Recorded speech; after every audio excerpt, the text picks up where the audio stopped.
Hey guys, it's Alex and Dad from 7th Hour Films, back again with Doctor Who. Last time on Doctor Who, we had the Day of the Doctor. Dad, what all happened on that one? What didn't happen on that one?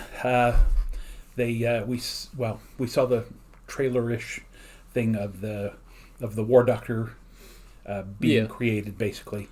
Yeah. And then John Hurt has to agonize over whether or not to end the war by not only killing all the Daleks, but all the Gallifreyans as well. Yeah. And get some help from some other doctors. Yeah. And manages to end up saving the Gallifreyans, although literally putting them into suspended animation for at least all time, for the time being, considering they're time travelers. So maybe somewhere in the future they'll figure out a way to release them, but for now, the Daleks are gone. Wink, wink. Yeah. And the Gallifreyans are safe, but not able to go on. Yeah. It was definitely interesting. I like the idea that, the moment wants to help the War Doctor. The moment is basically saying, like, don't actually use me. Don't actually use me to destroy everything. Let me help you not use me. And even though he starts to overcome, he's like, well, the men that I become, they do so many great things because they regret what I did. And he has that great line, great men are forged in fire, and it is the privilege of lesser men to light the flame. Which is a great line. Yeah. So, but then they end up saving Gallifrey, even though it is kind of locked away still. So, Gallifrey falls no more. No more. This time around, we're watching the 5-ish Doctors reboot. Okay. From what I'm told, this is another sort of spoof. Okay. But I don't think it's quite like Curse of Fatal Death. Which is brilliant, by the way. Yeah. Which, speaking of Curse of Fatal Death, I said that it was written by the showrunner of Doctor Who from the Smith and Capaldi era. It's actually the same guy that wrote The Day of the Doctor. Oh. Yeah. So, he can do comedic stuff. He can also do pretty serious stuff as well. And he can also do convoluted stuff, as I've seen on Doctor Who as well. He is an interesting writer, to say the least. We are just going to get into the 5-ish Doctors reboot. Again, whatever this is. Let's see. This is actually going up on Wednesday. Like we said, next Monday we will have our reaction to An Adventure in Space and Time. I will also be solely going solo on an audio called The Light at the End. And then we will be back to our regularly scheduled kind of normal classic Doctor Who reactions. Which also, so we're going to pick up right where we left off with Marco Polo going forward. There will be a slight hiccup with Marco Polo because the whole thing's missing. So remember when we watched The Web of Fear, and one of those episodes we had to watch with the recons? Yeah, all 7 parts are recons. Okay then. But I've started to look at it a bit, to see what we're getting into, and we do have the option of color recons, which are slightly higher quality. We'll decide whether we want to do that or not. And luckily we're not doing all 7 parts at the same time. We're doing it one weekend and then the next. So we're splitting things up because we're not doing a whole 7 parts in one day again. We're not going to do that. I'm getting too old for that. But we will still have to watch those all in recon, which that'll be tricky for all of them. But might be interesting to see it in color because, after all, in 1963, all I had was a black and white TV. In fact, I didn't see my first color TV until 66 when we got back from England, and it was in the car dealership where my dad bought the car to drive us from, 66 we would have been, no, I guess by that time we would have been in Omaha. So, now I'm remembering, in June of 66, just as we got back to the United States, there was an airplane strike, and that's why we had to take a train from New York City to Omaha, Nebraska. Took a little over 48 hours. We left on Monday afternoon, got there on Wednesday afternoon, but immediately took a taxi to a car dealership. That's where it was. Yeah, my dad bought a it's either 66 or 67 Pontiac Tempest Sport station wagon. Great car. Rocket sled, basically. Did the car come with the TV? Is that No, what no, it no. was? It's just while my dad was negotiating, I was sitting there in the dealership, and the guy comes out and says, "Would you like to watch some TV?" And I thought, because I haven't seen any really American television shows. So he turns it on, I'm like, oh, it's in color. It's like, wow. Yeah. Because I was also thinking, too, that, at least for the first two Doctors eras in Doctor Who, it's all black and white. Yeah. Yet you go over to Star Trek in 1966, and that is all in color. It's like, wonder why it took them maybe a little longer to make the switch over to color. Well, again, it may simply have been resources.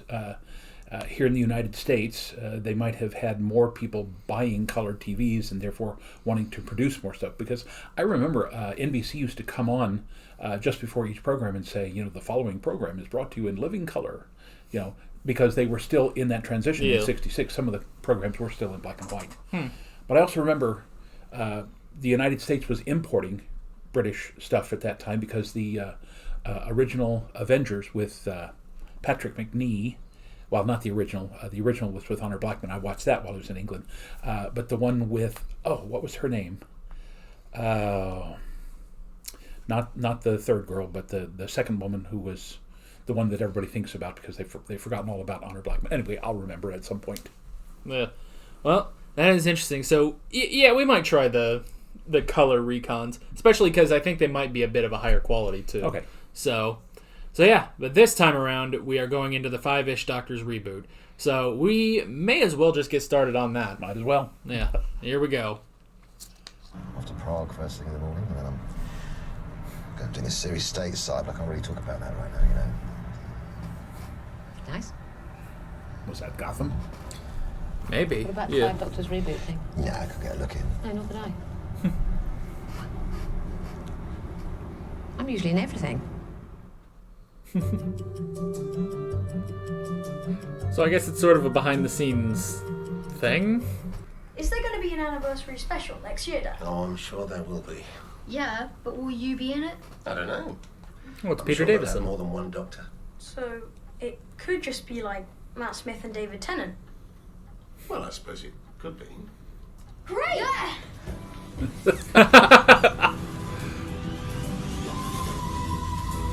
Oh. They're trying to get in. Written and directed by Peter Davison. Peter, really, this is such a great honor. Thank you for coming. Thank you so much. You were always my mother's favorite. You were always my favorite. That's better. You're dreaming, Pete. They're not going to call you. They're not going to call any of you. They don't want you, Pete. Get up and walk the dog, Pete. Who was your favourite Doctor? Mine was probably Peter Cushing. Controversial decision. Peter Cushing. Oh. Was that David Tennant's wife? Yeah. I think so. Who is his daughter. Yeah. It's for Courtney. With a K.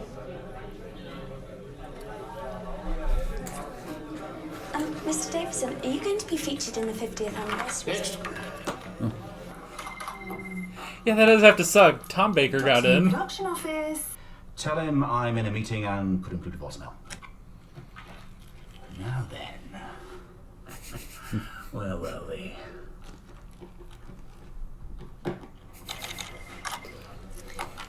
Yes, Stephen. And make sure we are not disturbed for the rest of the day.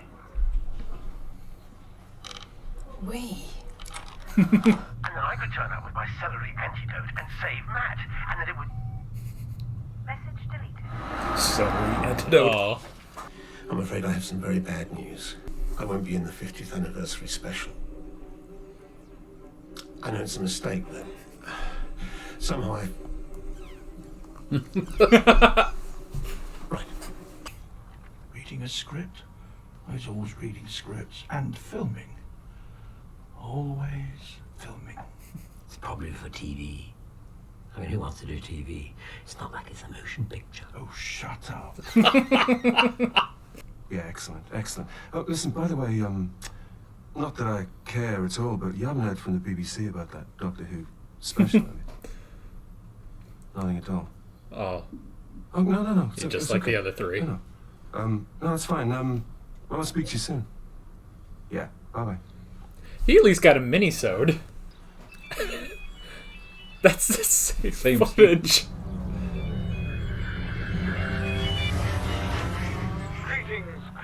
Greetings. Well, I seem to be stuck in the sodding time vortex again, so I can't assist you. It's one of the many regrets of my life. Goodbye, my dears. Whatever it is you're planning, I'm in. Work permitting, obviously. Great news, though. This one has extra features. Even more of me. You're wasting your time. I've locked all the doors. I warned you this might happen. Protesting. Sugar? Decision. What's happened to Paul?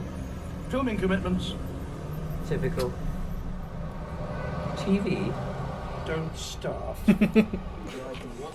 That's Peter Jackson. I even got Peter Jackson. That's funny. He's gone. Is there any chance, Sir Ian, that you would be able to do this scene by yourself? Well, I tell you what, Peter, I think it might be a slight improvement. Hi, Peter. Hi, John. You know they film it in Cardiff, don't you?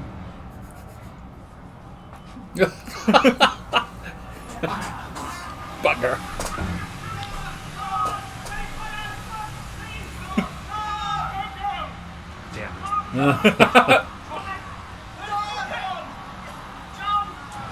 It's not like they're running like the wind. Any chance? Hey, guys! Let's do it! Let's rock and roll!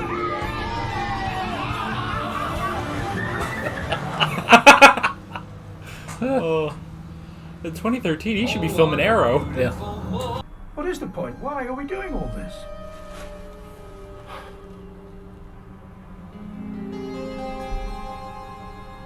For the fans.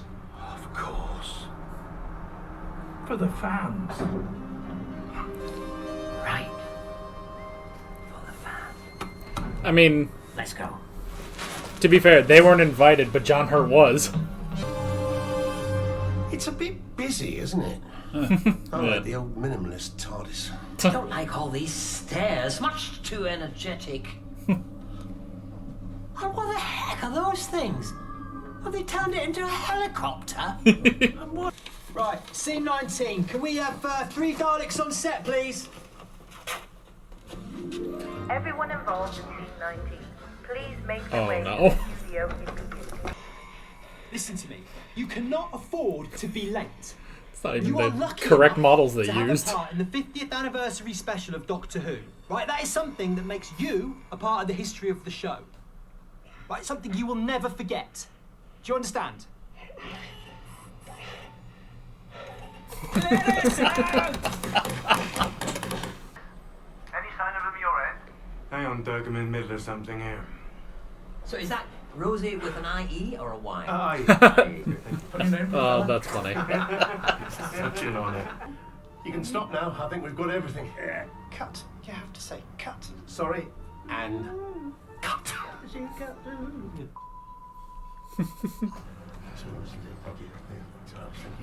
What's that one doing over there? Oh, that's the making of documentary. Hi, Peter. Hello. Hi, it's Russell T here. Russell the Davis. Funny. I just thought I'd phone you because I heard you were doing this video for the 50th anniversary, and I thought I could be in it.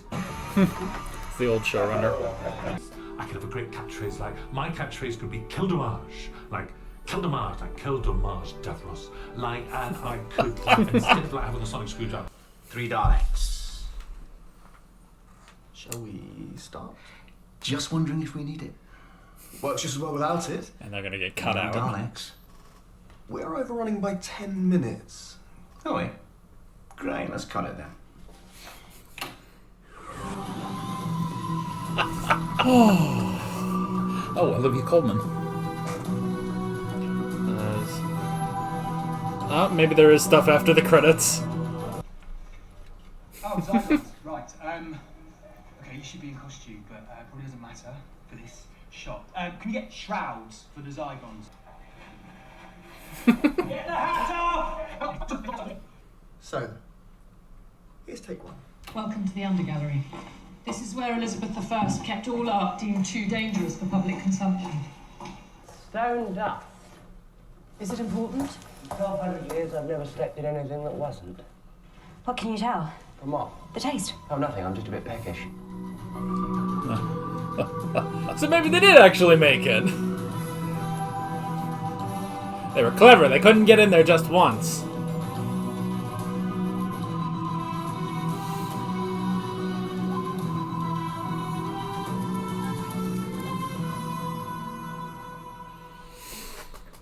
All right, that's the end of it.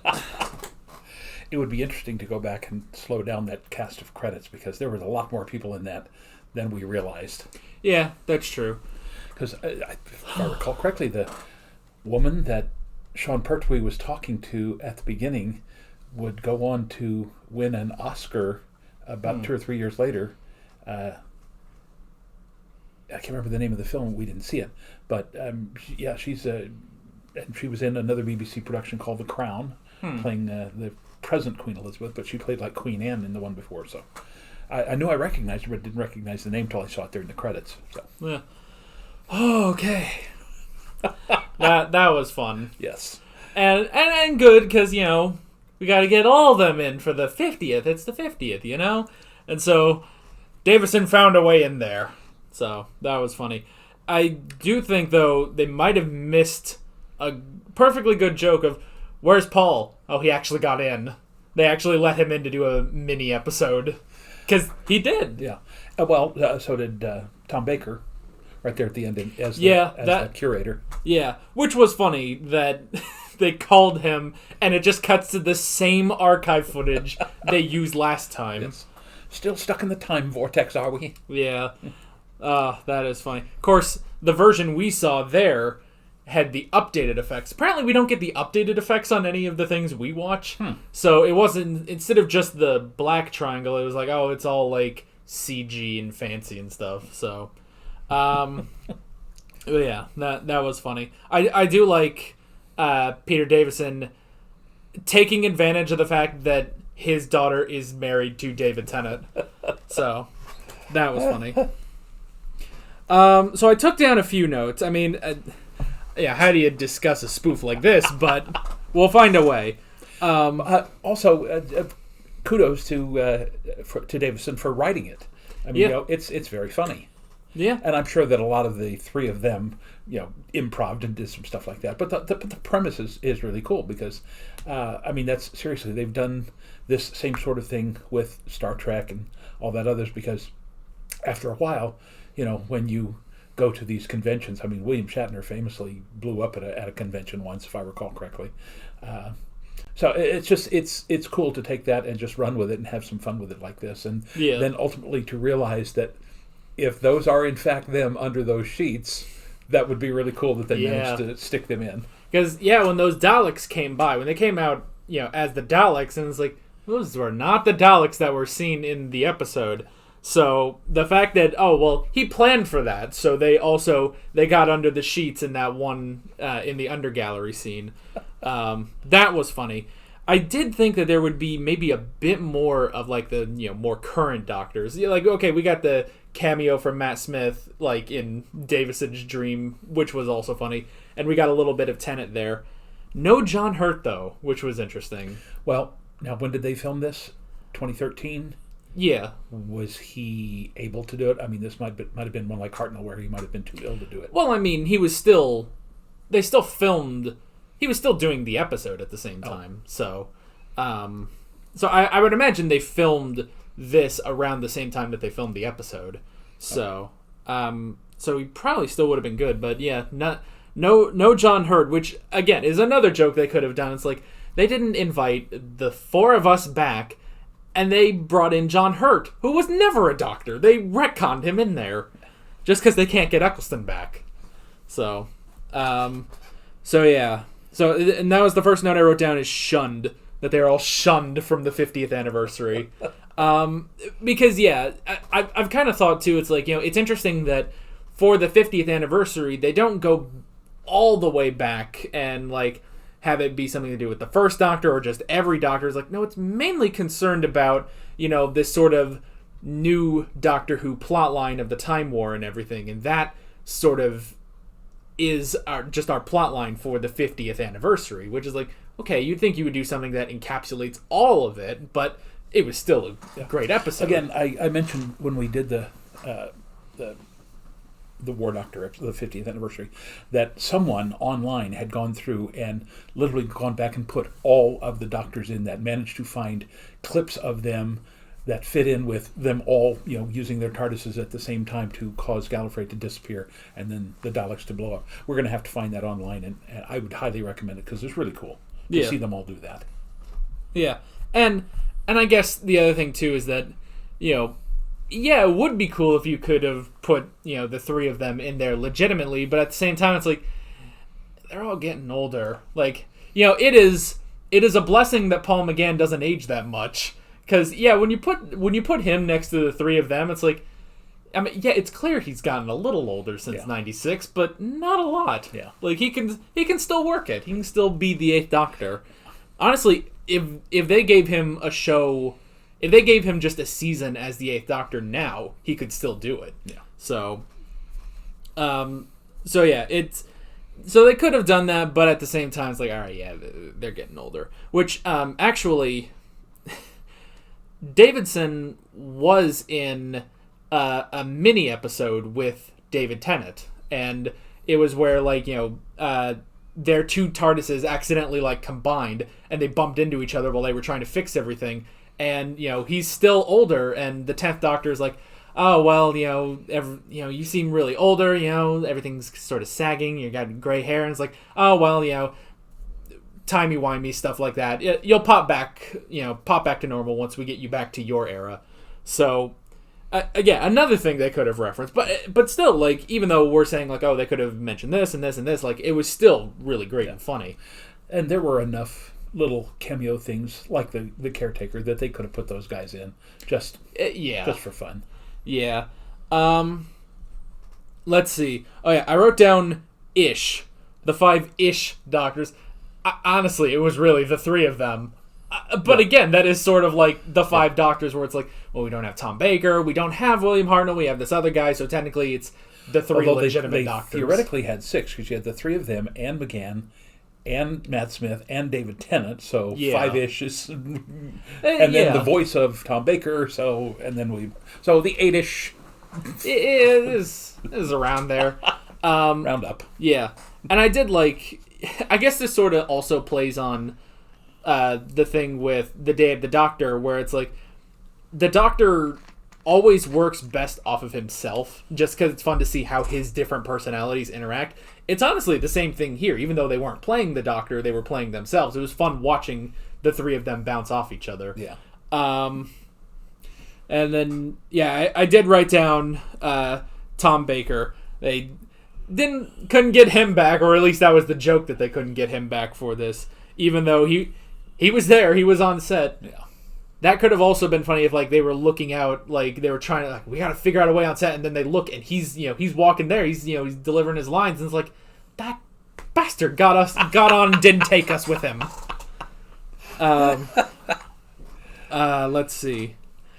I like the John Barrowman cameo. That was interesting because at this point,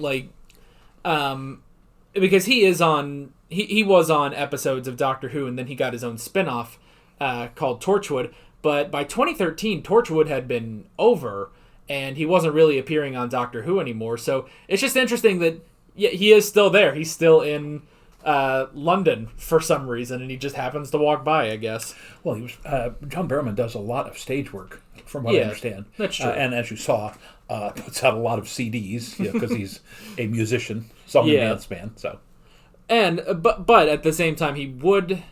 Well, 2013, I guess that would be season 2 of Arrow, so I guess he wouldn't be doing that too much. So I did like that, and I like when they kind of look into his car and it's like, oh, I see. And he's like, don't tell anyone. And it's just a family. Just a bit of an overbearing family. I thought that was funny. I wrote down the Doctor Who experience that they went to in Cardiff, which I guess that's where they also film then, which is why I guess they have the different TARDIS sets that they can, go film on, is because they have it at the Doctor Who experience. Note to self, we need to go to that experience in Cardiff, apparently. Well, if I recall correctly, Cardiff is in the south and west part of UK. Yeah. And somewhere in Wales. I mentioned before, we're kind of from that area. Tavistock, which is the Lemin family homestead, is just about 10 miles north of Plymouth, if I recall correctly. So, yeah, if we get a chance to go over there, that would definitely be worth going up to Wales and seeing that. That would be really interesting, just to go walk on these TARDIS sets. It makes me wonder though, how many of them do they have? Yeah. Do they have some of the more classic ones? I don't know, maybe. Yeah. By the way, if we have any fans in Tavistock, please feel free to leave that in the comments. I'd love to talk to you. Yeah. Let's see. And then, really, the last thing I wrote down was the Dalek, that they were clever enough to get in. I mean, I'm sure they didn't actually get into those Daleks. Or maybe they did. That would be interesting if it was easy enough for them to get in and out. I did like that, and I like how expressive they made the Daleks. They've got the things that are nodding and they're looking around and stuff. I thought that was funny.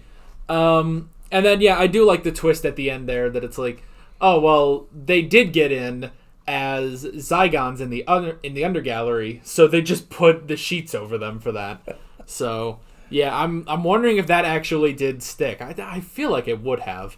I almost feel like it was that because, it did show, Matt Smith, and he was doing his lines, he was picking up the sand and everything, so that would be funny if that was actually them. And also, speaking of Matt Smith, I did like Davison's dream at the beginning, where he's walking in and being welcomed with open arms by Matt Smith, and then he goes over to Jenna Coleman, who plays Clara, and she's like, "You are my mother's favorite doctor," and he walks, stops, goes back, she's like, "You are my favorite doctor," and he's like, "All right, thank you," and walks away. I thought that was funny. And when he's at the convention and the person comes up with a Tom Baker shirt on, and it's like, sign it. Courtney with a K here. It's like Alan Rickman in Galaxy Quest. Go away now. Yeah. So yeah, this was funny. Yes. I did like that. A great way to bring them in without actually bring them into the 50th. So, and yeah, I suppose it is too bad that they couldn't get what Paul McGann got and actually get a minisode to be back as the Doctor, but it worked out. And then even to get Peter Jackson and Sir Ian McKellen doing that. But again, think about this: Peter Jackson probably grew up with Doctor Who. Ian McKellen, although he would have been older, probably still understood the importance of Doctor Who in British television. Yeah. So it's cool to get them to do that. Yeah. Oh, and I just remembered when Davison was driving and he was listening to the radio, and the guy on the radio was like, "Oh yeah, who's your favorite Doctor? Mine was Peter Cushing. I know it's a controversial stance. Like, oh man, why Peter Cushing? That's not." So no. Yeah, I do like that joke, no, but oh hell no. That is a funny joke. Yeah. It'll be so fun when we get to the sequel someday, but that's beside the point.